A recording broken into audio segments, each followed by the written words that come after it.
Nothing said on 0x Research is a recommendation to buy or sell securities or tokens. This podcast is for informational purposes only, and any views expressed by anyone on the show are solely our opinions, not financial advice. Boccaccio, Ryan, and our guests may hold positions in the companies, funds, or projects discussed. What's up, guys? Welcome back to another episode of 0x Research. Today is an American holiday, but unlike the Americans, Europeans like to work very hard, so we will be still doing the live stream. How you doing, Danny? Yeah, Europeans are known for working super hard compared to the rest of the world. Doing great here. This is, I'd say, a holiday that some fortunate folks in the U.S. get, and many other unfortunate folks do not get and have to work anyway. So, yeah, I to be honest, yeah, that's fair. I feel like we don't really have a lot of those holidays. All holidays are just state mandated here, but I guess for you guys, it's not always state mandated. Yeah, there's just a difference between Fed versus private holiday calendars, typically. Interesting. Okay. Anyway, just to start us off, I will say one thing to our listeners. Crypto's kind of boring these days, guys. I'm gonna be completely honest with everybody. No, there isn't a lot going on. So we're doing our best, but if anybody wants anything specific, if they have any questions specific, we also appreciate that. Going forward, you can just join the 0x Research channel and say, hey, Bach, can you discuss XYZ? Or hey, Danny, can you guys discuss XYZ next time? And we'd be more than happy to do it, because right now it's mostly just me panicking an hour before, given that there isn't anything. Like historically, it's been like I've had stuff in my mind that I've been reading about or looking into, and I'd be like, yeah, we have to talk about this. But now it's like kind of a pain. I don't know if you feel the same way. I guess like because you do both Lightspeed and 0x. So 0x, I guess not, because we kind of split half-half, but I assume Lightspeed. Or is it because you're doing protocol based? It's typically just no, I feel the same right now in the market, just in the sense that, I mean, it's probably also because it's the beginning of a new year. There were a bunch of like announcements in December, in November, December, bunch of like announcements, like end of year conferences and things like that. And it's New Year holiday, people getting out of the holidays and stuff. So I think it has been a little bit more quiet, but it'll probably pick up here, like getting into mid Q1 as teams sort of like get back into the groove. I think that's just a typical kind of business cycle thing, though. Yeah, I guess so. I mean, it's also the same thing in August, right? I feel like July, Yeah, August, end of summer. Yeah. in the summer as well. I guess like just to start us off, let's talk about this, because I didn't read this. You shared it with me earlier today. So do you want to talk about this a bit? I know you've been a long time Axiom bull, so I'm not surprised that you're talking about Axiom, but I'm also like, I haven't looked into yeah, it was less of an Axiom bull post in this case and more of talking about Pump's acquisition of Padre. So I guess something I thought was interesting, and we talked about this a lot in terms of Pump, like how they need to find success, because I think one of the notable problems that they had was that just being sort of like the source, launch pad for tokens, and not really like the venue where people trade the coins. They ran into that issue when like Bonk for a month or so took over like all of the kind of token activity, and basically everyone's using Axiom, they're using whatever BonkBot, they're using other Trojan, Photon, all these other trading venues. So you could see very quickly like all of the liquidity in the trading volume just like rotate to the new coins, and there wasn't really like any dependency on Pump itself necessarily. So I do think like what this data I'm trying to showcase is that their Pump's acquisition of Padre is pretty meaningful to them as a platform, like sort of cementing some of that stickiness to like their users, like connecting the actual creation of the tokens to the trading of the tokens. So like owning this like more comprehensive trading platform and competing with those other front ends is pretty meaningful. That data doesn't really show the percentage, but I can pull something up and just show this here. But basically what you can see, if I pull yours off the screen, is that Axiom has been pretty dominant for a while. They've been kind of hovering in this like 50-60% market share of trading platform volume. We're maybe missing a few smaller trading bots. And I got pinged by the FOMO guys actually that we need to get FOMO data on here. I think they're probably top 5 or so in terms of That would make trading sense. volume. But if we look at, sorry, that was revenue. Let's look at volume. If we look at trading volume here, you can see Padre was less than 5% a few months ago, back when pre-pump acquisition. And they've grown to now anywhere from 10 to 15% here in the recent month. So there's been a kind of steady increase for them in terms of trading volume market share, which I think is, probably explained a little bit by just this combination of like pumps branding, them being the main token launchpad, and just getting their weight behind a competitive trading front end. I don't know that this is necessarily like, Axiom's a great team. They've been shipping like crazy.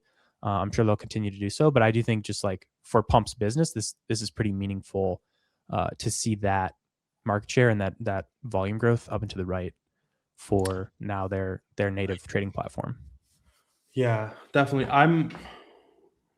I guess I have like two thoughts on this. First of all, again, you talked about Padre as a separate pitch back in the day, which I guess is like kind of crazy to think about now that it got acquired by Pump. Crazy in the sense that token holders saw nothing in return from Pump, or maybe they got a Pump airdrop. They got a Pump airdrop after the fact. Yeah. And the second thing here is these guys just won't launch tokens. Like Padre had a token, yeah, but Axiom just still hasn't launched a token. I can't think of one trading bot that has had a token. Banana Gun? Just the early ones, Unibot and Banana Gun. It's been a long time.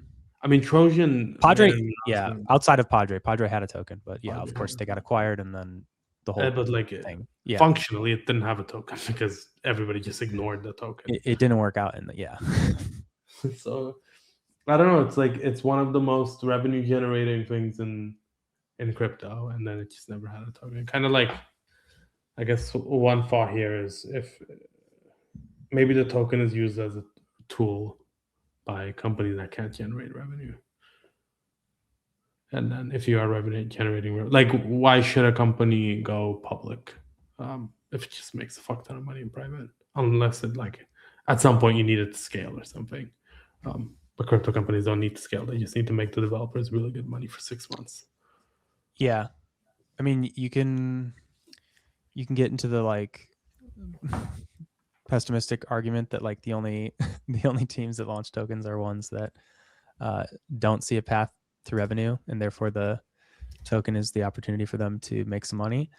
I do think in the case of trading bots, it's like been very much the case that like if you're a dominant trading platform, there's like no need to even bother with the token because you're printing cash hand over fist.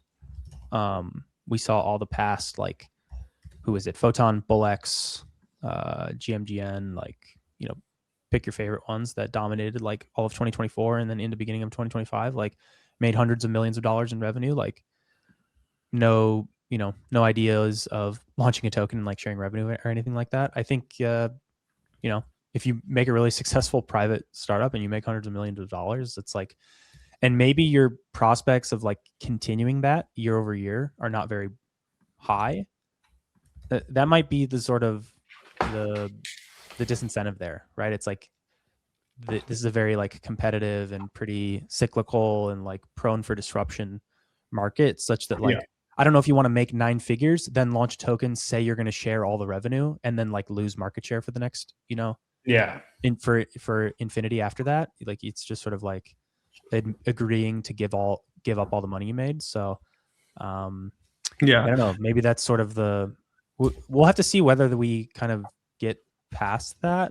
That said, I would say like as well, compared to like a traditional, Web 2 equity startup, all these teams are like super early stage, relatively speaking. Like Axiom is less than a year old, or I guess technically they've been building for maybe a few years, but the product in its current form is only been out for less than a year, maybe just around a year now. Yeah. And so even though they've got a ton of revenue, it's like still very early stage in terms of like the company life cycle. Yeah, I guess that makes sense. The main thing there is, for example, Pump launched, and then like they launched a token.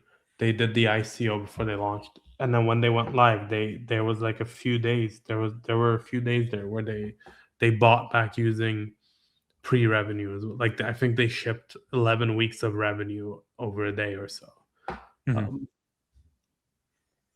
That's just, yeah, it is difficult because you launched a token. Obviously, people stop using your platform as much. Although with Pump, that hasn't really been the case based on their fees and revenues dashboard. But you lose that, and then you're almost. Some people get really upset, and they're like, "Oh, you're like using all of the past revenue, like you're keeping all of the past revenue." So they expect you to put that into the chart, which doesn't always make a lot of sense because it's just cash that you could use for like more, I guess, reasonable use cases. Like you could, I don't know. I mean, Pump's been doing a pretty good job, to be fair. I didn't love the KOL scan acquisition. I still don't know why the hell they did that, and I don't really get it. Maybe I just like I'm so out of the loop that I just don't know, and I just don't get it. Padre is, I think, it makes sense, and clearly it's been like at least semi working out because now they're at 15%. I don't know how the routing system works there, to be honest with you. I don't know how Padre is generating the revenue, but I mean, I think I had doubts at how much money Pump was making throughout this like meme coin bear cycle.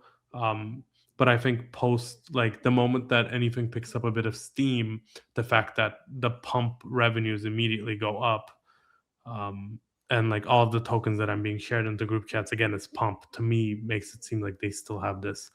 I don't know if I could call it pricing power, and I don't know if I could call it like anything but like semi-sticky nature. Like it is still the most dominant way to launch a token. Yeah, but Lighters had the same thing. They launched their token and then they bought back. Like they're buying back, at least from what I understand.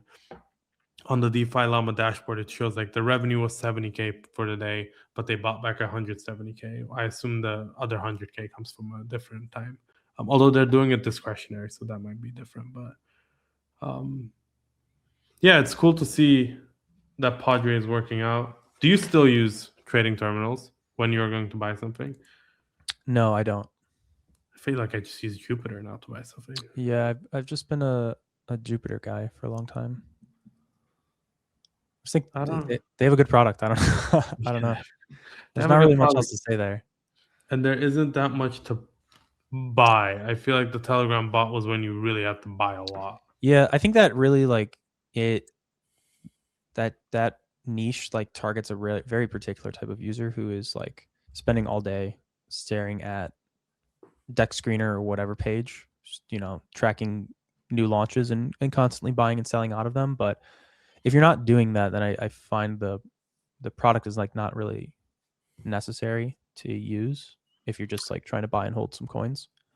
Yeah, I think it's a completely different part of crypto for me, to the point that I don't really know. Talking about maybe something a bit more relevant to us, unless you had anything else you wanted to mention. I don't know why I said more relevant to us. Like it is. I don't know if it is, but we're gonna find out. NYSE, New York Stock Exchange, launches. I'm gonna read this out. 24/7 doesn't launch. Plans 24/7 blockchain platform for tokenized US stocks.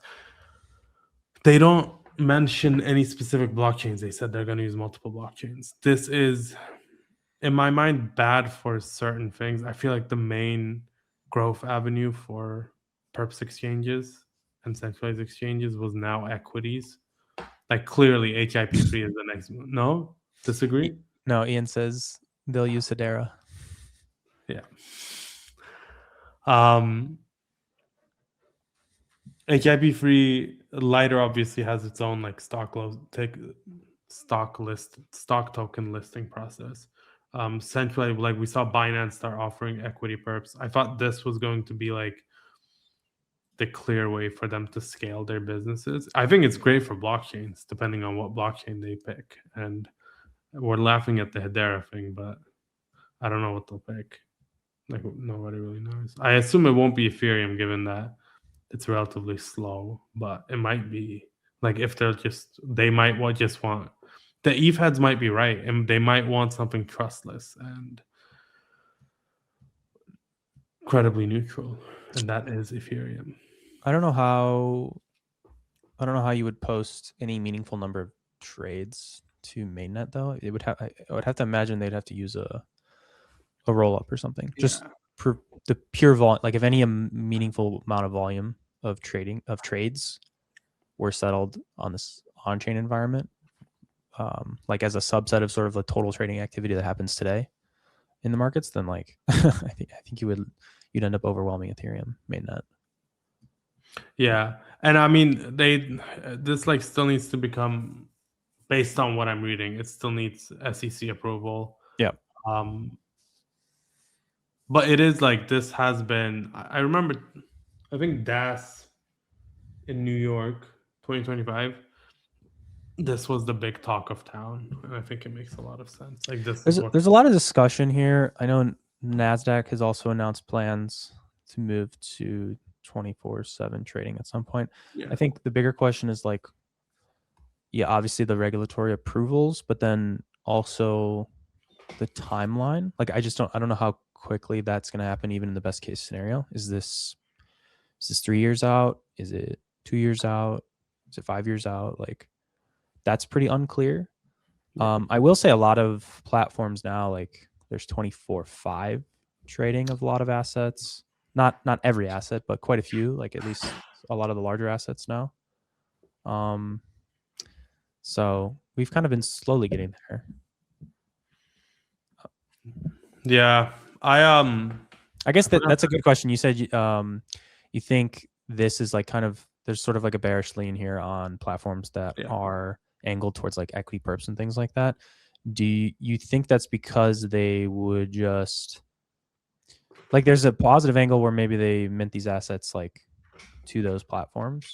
Yeah, I think so. I mean, like, I guess specifically for equity perps, let's do this like this way. If you could buy Bitcoin on Robinhood versus Bitcoin on chain, which one would you do? Probably on Robinhood. Yeah. So, and then like what settlement layer is that using? I assume like the Bitcoin stuff will just be on BTC, and ETH will just be on ETH. But in terms of like stock tokens, I assume majority of it would be on the big boys. Like let's say ETH, if they're doing batches and they're just posting data, which could be the case. No, I'm being serious. Why are you laughing? I'm being serious. Like that literally might be it. Like their whole Ian is settlement. killing me. Bitcoin stock. Sorry, keep going. He's disrupting us. Fucking Ian. No, but I'm just exploring this question. And then like, let's say S&P, would you rather buy it on the blockchain or like, would you rather long whatever Tesla on the blockchain or on Robinhood if you know you're going to get the same settlement time? Oh, if you're going to get this, you're assuming you're going to get the same everything. Yeah, I mean, that's what they're going for. They're going for 24/7 completely on chain. Yeah, here's the thing is I think it's like the wrong question in my view. Like in that I think the way that people operate is like they become a user of a platform and then they just use that platform. So in one sense, like, because you're saying like, would you rather buy it on chain or would you rather buy it on, say Robinhood or even like Coinbase or Kraken? But that might technically be the same question in a few years, right? Like you can buy stock tokens on Robinhood if you're in the UK, and that's technically on chain. Yeah, I guess. I don't know. My thought here is like these platforms are like we've said applications make a lot of money because they own the consumer in crypto, and one of the ways that they're trying to grow that like consumer side is by charging for equity exposure on chain through perps mainly because perps make a lot of money, and then we're like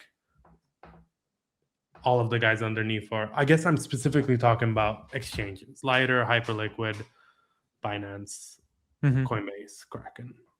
That feels like more of a. It just feels like more of like a will DeFi platforms get bigger or will CeFi platforms get bigger, right? It's like, because they're going to adopt all the same products at some point. Yeah. I do think, I mean, this is something we talked about last year quite a bit. Like, I do think we are in this window where, take advantage of the Reg Arb and you should grow as much as possible. Like, I feel like the goal for any of these platforms should be, you look at the monthly active users on like Robinhood and Coinbase, and they're like millions, like tens of millions. And so I feel like the goal for a DeFi perps exchange with like 50K users should be, okay, how do we get to 1 million or 2 million before these other platforms are like legally allowed to just offer the product that we have to their 30 million customers?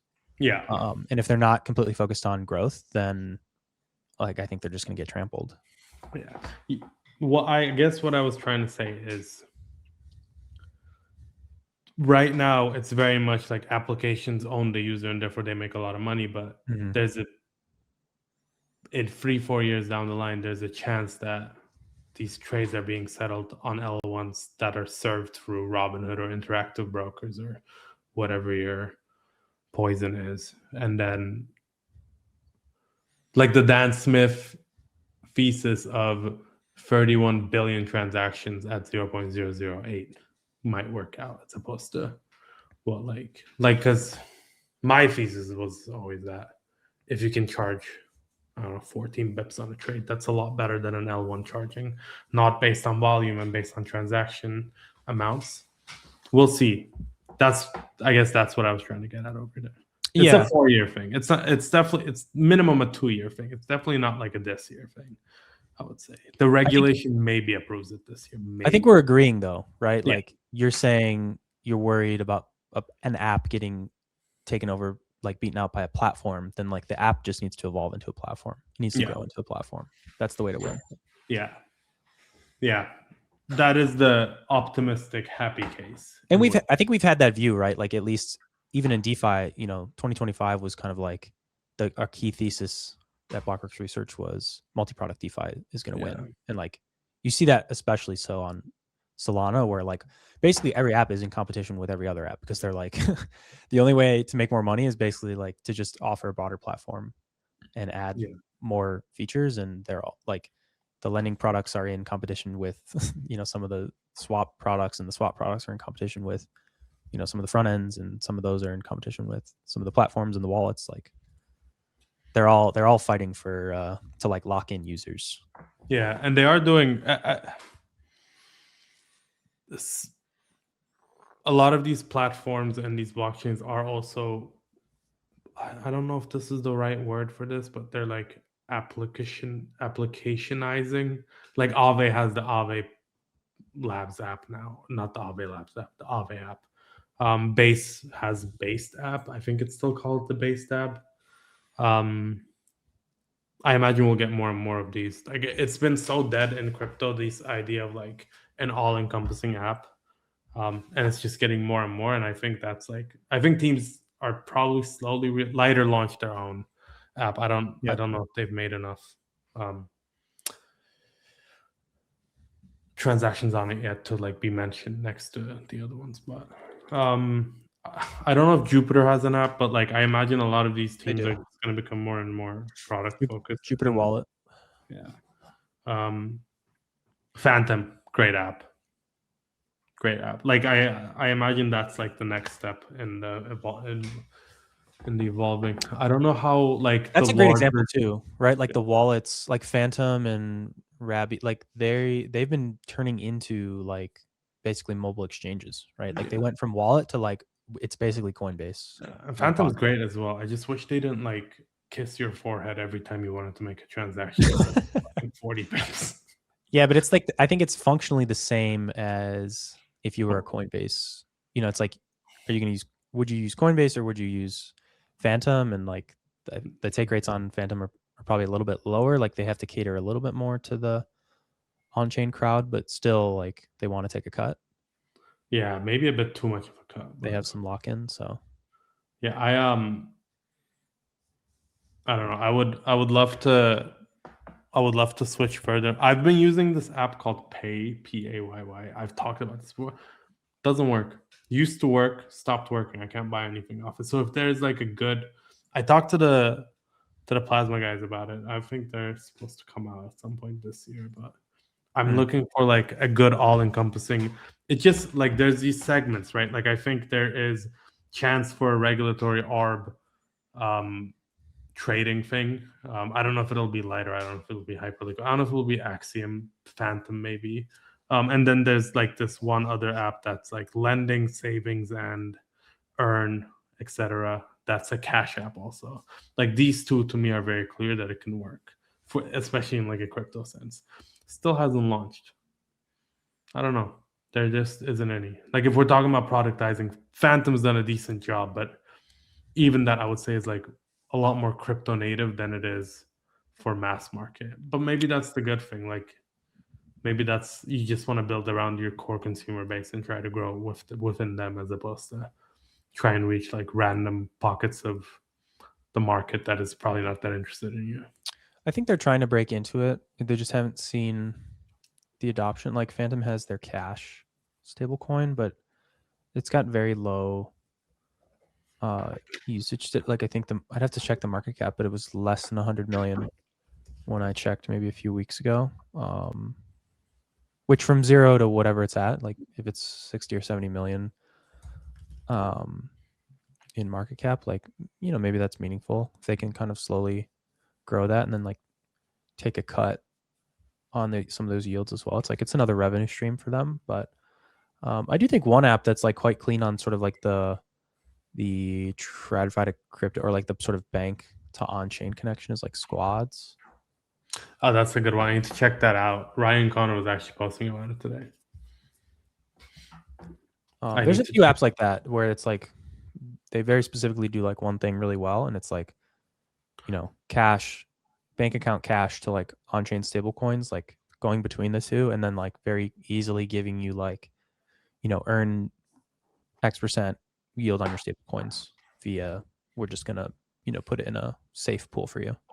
This, you know, yeah, I'd really like just one that lets me access a cash product as well as not on-chain yields. I want treasury or money market funds. I don't know if either of those can be done. But I don't want smart contract risk. I want very limited smart contract risk. But also, like in that case, I think you can just use, I don't know, Revolut or Robinhood and probably get the same access, and then eventually the same stablecoin rails. So I don't know. I don't know how. Also, the payment thing is, or like the like bank to on chain like app is a tough one too, because I think you get forced into a position where you have to take a fee. Because I know even like Sphere Pay, if you're familiar with that one, that was like I used that product for a while, like an incredible, just like, you know, on-chain stables to off-chain bank account conversions in like pretty quick, like very quick settlement. And it had, you know, they had sort of introductory 0 fees for a long time, and then they had to add a fee because obviously they're just going to burn money forever if they don't take a fee, because it's like that's the only product. They're not making revenue any other way. Whereas like if you're an exchange or like a platform or something, it's like you're making revenue in a bunch of different ways. You could incentivize like, you know, cash to stablecoin like swaps for free, like with no spread. Yeah. And withdrawals and deposits for free, because you're making money on, you know, the perps and the trading and the options and all that other stuff. I think that's what Robinhood does. They do. Pay you for sitting US dollars, right? Yeah, a bunch of a lot of the like neobank fintech platforms now give you get like just under the you know, the treasury risk-free rate sort of on like idle cash via like a sweep program. But they also have, at least I know for Robinhood specifically, you can swap between dollars and USDC with no spread or fee. That's pretty good. And on and off board. So maybe I gotta check. It's hard to compete with that, I feel like. Yeah, it definitely is very hard to compete with that. They have a good platform. Okay, less bullishness fintech. Let's try and find some bullishness into crypto. Yeah, MegaETH. A little bit of a hiatus. They are back now, trying to regain some momentum. Let me pull this up. They just dropped this MegaETH global stress test. They want to do 11 billion transactions in 7 days. So on the 22nd, they're opening up mainnet to users for some latency sensitive apps. So high throughput, while the chain is under some intense load. Basically, like they want to do kind of like a mainnet test. Yeah, like Fogo fishing. I don't know if you saw it. Yeah, maybe probably see some click farming or whatever, different apps. Basically, but stress test the chain, get people on it for the first time, and probably also try to generate some momentum on socials again, because I feel like they were very much in the spotlight, and then post sale, like they were going to do their whatever it was, like liquidity campaign or what have you, and it didn't work out how they wanted it to, and then they kind of like killed that, and they've been quiet since. Yeah, they did raise at a good time. They raised when the market was doing well, and I think yeah, no, but it's true. Like, I mean, from did. their perspective, it's a great time for them to raise, and they're still above the raise amount, like the raise FTV. So I think it's fine. Let me show this. They say they're targeting true TPS of 15 to 35,000. I don't know what the true TPS of Solana is, to be honest with you. Yeah, so I guess they're comping it to 1.5K for Solana, so they're taking out vote transactions. Which is, I think, the correct thing to do, although I'm sure there's somebody who will get upset with us for saying that. So, yeah, I mean, I think it's interesting, assuming, if we could see these numbers, that'd be really cool. Yeah, the hard part is the demand question, right? It's like you can do the Fogo fish, and then after the Fogo fish, like you need demand on the chain to do 10K TPS. Yeah, it's tough. And I mean, you and I both know this. I feel like founders also know this. Like, it's not what it used to be, where it feels like now you don't even see that many like day one V2, V3 AMMs launching on these new chains. It's the developer interest has, and this isn't like a world with Claude Code where you can very easily launch like a copy paste DEX. And I know this isn't what, in my mind, the flow was like new chain launches, you get some form of an airdrop, and then there was a time when you could buy the first bridge or the first DEX, and you would make like 5 to 10x, sometimes even more if the developer wasn't an idiot and would tweet good stuff. And then it changed very quickly to like there were still those DEXs and bridges launching, but you didn't really make a lot of money on them. And you stopped getting airdrops, and now it's very much like you have to deposit or buy into the ICO. You get very little airdrop if you do. And also there's no DEXs or AMMs launching. Like on Fogo, I think there aren't that many DEXs and lending for like V2 forks, V3 forks, which isn't a bad thing. I think like you don't actively want those products anyway. It's just like more of a commentary on how crypto's evolved over the past few years. Like there's a lot of L1s, and marginal L1 doesn't bring in a lot of new attention from either developers or users. So I think founders realize that they need to focus on a lot of different stuff, and like we've already glazed MegaETH quite a bit on this pod. They've done everything they can to ensure that there are new applications on their chain. So I think it should do okay, but I also think they shouldn't be too disheartened if like day one they launch and the market's in a shit place, and it just isn't that much interest. Yeah, I think part of it as well is that the market is smartening up, and the market includes these teams, because it used to be the case that it's like you launch a chain and then you're giving out millions of dollars in grants and incentives to like anybody who launches a uni V2 fork. But obviously that was a waste of money in like almost every cases, or probably like in 100% of cases, it was a waste of money to do that.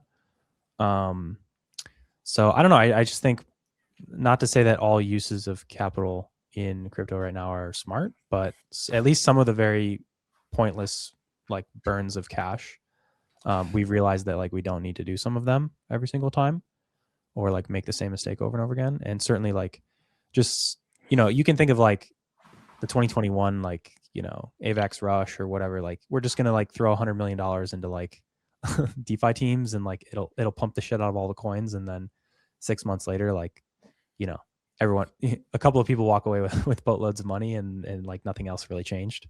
So I think teams are realizing like you can't just like waste your raise funds just like giving away money, because it won't give you any sort of competitive advantage. Yeah, what would you say is like a good? Okay, so this is what I'm thinking of, right? Like Uber did a decent job. I don't know if you remember 20. God, I'm fucking ancient now. 2018, 2019, Uber. I don't know if you took a lot of Ubers in 2018, 2019. Americans drive. As a young man, I was taking a lot of Ubers, and what probably now costs $10 back then was 4, because VCs subsidized it. Like that's the common take. I don't know actually how it worked. If you take an Uber in NYSE, it's like $100.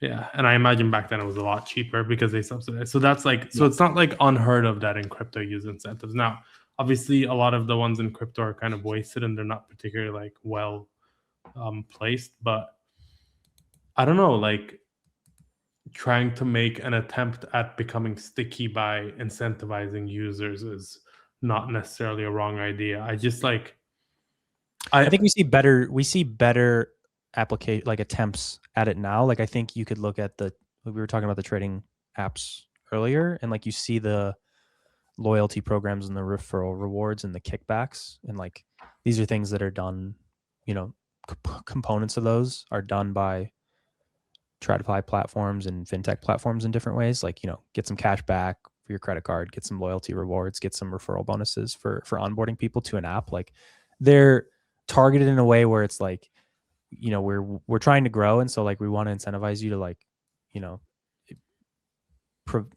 provide growth to the platform either by onboarding your friends or like doing more activity on it. But I think just giving people $1 million in an airdrop like doesn't. Yeah. They'll sell it and then they will leave, or maybe they'll hang around for a month while the activity is hot. Yeah, and then they'll leave. It's like, and then they'll call you an idiot after they leave as well. Yeah, like they'll be like, "Oh, yeah, they were so stupid. They gave me so much money." Yeah, and then apart from that, the only one I know is like actually points programs in typical fintech is extremely popular, obviously, and like in all businesses, like credit card points, airline points, etc., and they do well. But the issue is that I don't know if crypto, like I wonder why. This is gonna be a stupid example, but like let's say Uniswap, every time you do a swap, you earn a certain amount of points, and then points you can redeem across other DeFi protocols. I don't know, like it gives you a fee rebate on some other protocol. It sounds stupid the way that you say this, but this is effectively how it works in the real world, where you get like free subscriptions and random crap off of. Yeah, it's just different because this is a pure financial, like, okay, if you swap more, we'll just give you more money. But like there's a very easy way to game that, in the sense that like you can wash trade, you can run strategies, like try to be as delta neutral as possible, but rack up a ton of volume. So it's like they're gameable in the way that like I guess you could game flights somehow, but like you do have to purchase the tickets, and like it's not like you can go delta neutral flights and not actually spend any money but end up with 1 million airline points. There are ways to game some of the programs. It's like, sure, sign up for the credit card and get the free points and then just like cancel it a year later, but it's a bit different, right? Like it's much easier to like game the reward systems when it's purely like a trading. They have to get a lot more creative, I think. I know a guy who put money into a bank, I don't know, like 10, 15K at a time or something, just because every time you deposited 10K, you'd get AirPods. So like you can game stuff. And the banks do those too, right? Open a new checking account, deposit a certain amount of money, we'll give you $500, and it's like transfer. You can maybe do that a few times a year. But technically on Uniswap, you'd have to pay fees, for example. It doesn't work. I'm not saying this is the ideal system. I'm just like, because it's never been explored properly, right? Like I don't think I've ever seen any, like in crypto, we write so much about goofy mechanics, or like the really smart people write about credit risk, and the really stupid people write about how credit risk doesn't exist in crypto, stuff like this. And then there's no like body of work that is exploring, okay, like we have a spending problem in crypto, incentive spending problem, and all of this knowledge is actually kind of held in small like incentive program managers and parties, and not like broad knowledge. Like there's no exploration of it. It's not.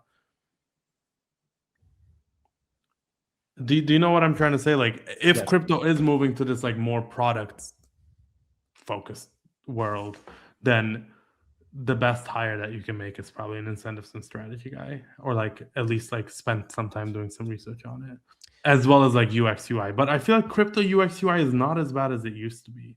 Like at least Getting like better, I think for it's sure. fine. Like if you sign up for a new bank account or a new like Robinhood style app, you have to go through a lot of steps. And in crypto, you don't have to go through that many steps. No, but I AKA mean, you have to do KYC yeah, and you you don't have have to to do KYC. KYC on chain. But if we're just thinking about like the steps to opening up an account, the steps to opening up a hyperliquid account is depositing some money into it, which you can do. Like the bridge transactions are still annoying, yeah.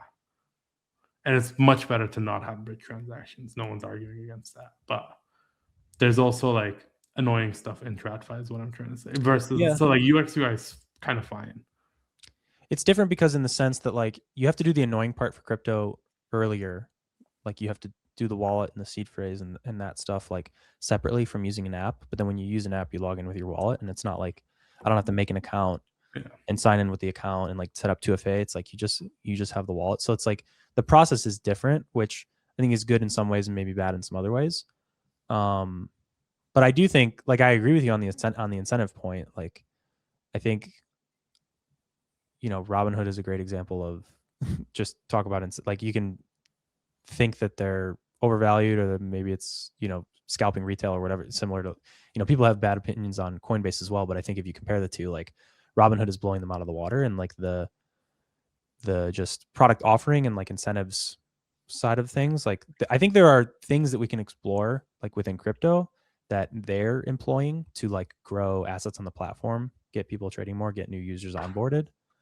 Offering people like percentage matches on transfers from other brokerages, offering people matches on like their IRA accounts, when typically like that's maybe an incentive you'd only get if you have a full-time job and they offer that to you. They're doing interesting things like that, which I think is helping them grow assets on their platform, like kind of relatively sustainably, because people get in and they like the match, and then they just stick around for the rest of it. And I think we're probably getting to that point of maturity where maybe somebody like a Phantom or other could start exploring like more explicit, hey, bridge in or like deposit 10K into Phantom Cash and we'll give you a 1% or 2% balance match. But then they'll have to like get smarter about it in the sense that I think it can't be like a one and done type of thing, because I think a lot of these like Robinhood rewards, they're stipulated on like we feed it to you over 12 months or 24 months. We're not just going to give you the money right now. Yeah. They really want to like lock you in and like make you become like a kind of a sticky user. So yeah, I think there's a lot to learn from a lot of the fintech and probably in the fintech and like neobank kind of space, where they just get really effective at playing around with how to encourage users to onboard and bring their money over. Yeah, and something I think is like very underexplored in crypto.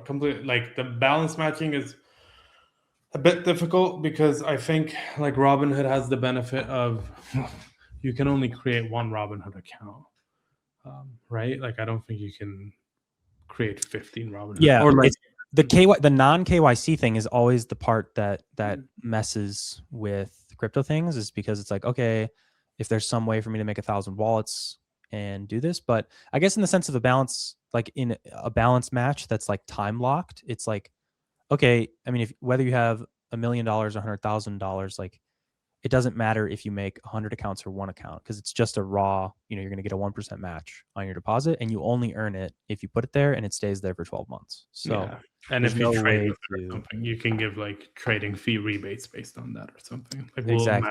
We'll match 5%. Yeah, that's a pretty good point. Yeah, something to like, even this just hasn't been done in crypto ever anywhere. Sometimes people like to try and get smart, and then they're like, oh, we'll incentivize users of platform X if you deposit that into us. Ends up happening. This kind of stuff kind of exists, but like, I don't know how familiar, I imagine not a lot of people are, but there are these like large syndicates of like TVL in crypto that'll like go from platform A to platform B, and they'll be Yeah. offered better rates than others.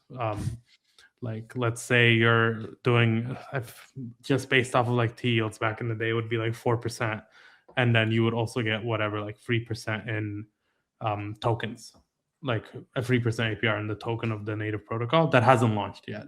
So whatever value that they're ascribing to it or something. That kind of stuff exists for like large TVL, but not for small TVL and not for like small users,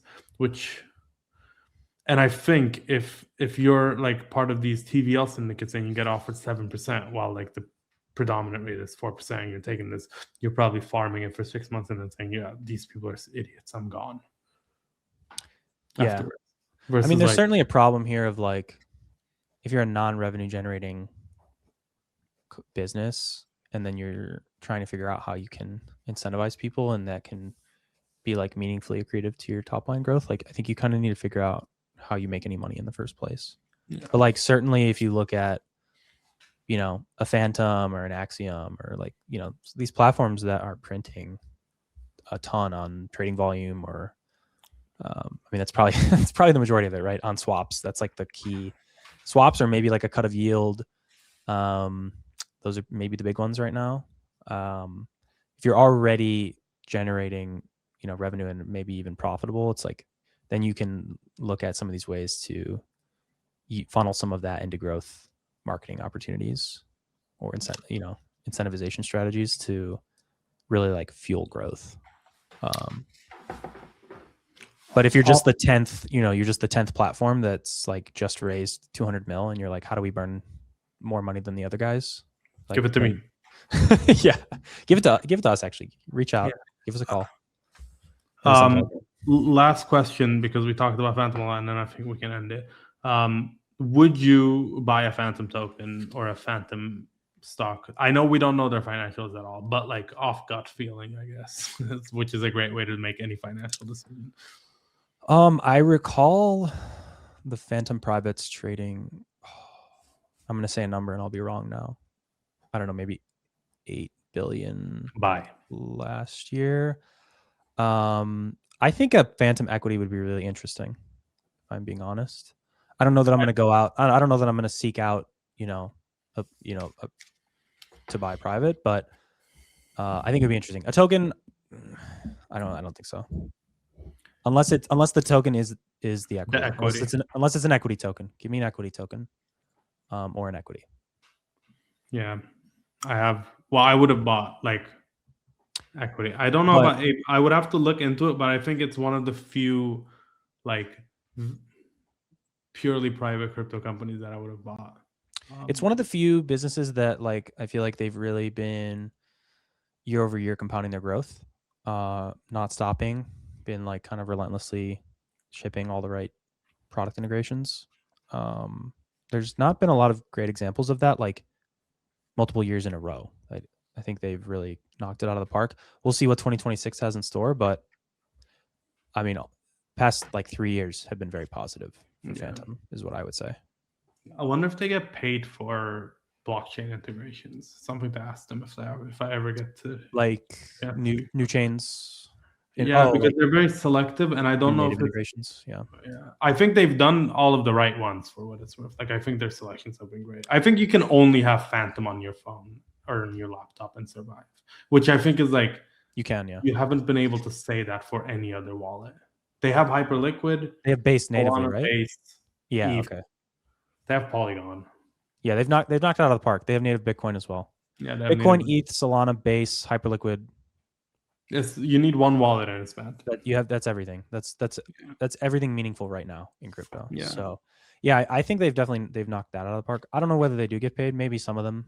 Maybe they get a token incentive or something for a few of them, but they've had a lot of them for so long that like, they certainly didn't get paid to integrate like Bitcoin.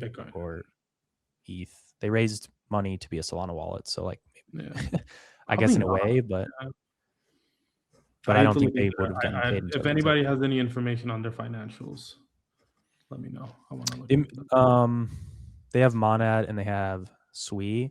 Those are maybe the only ones where maybe paid. Maybe. there would be like a token incentive for integrating. But even then, I think like you can see the argument of, you know, these were chains that raised, you know, a ton of money.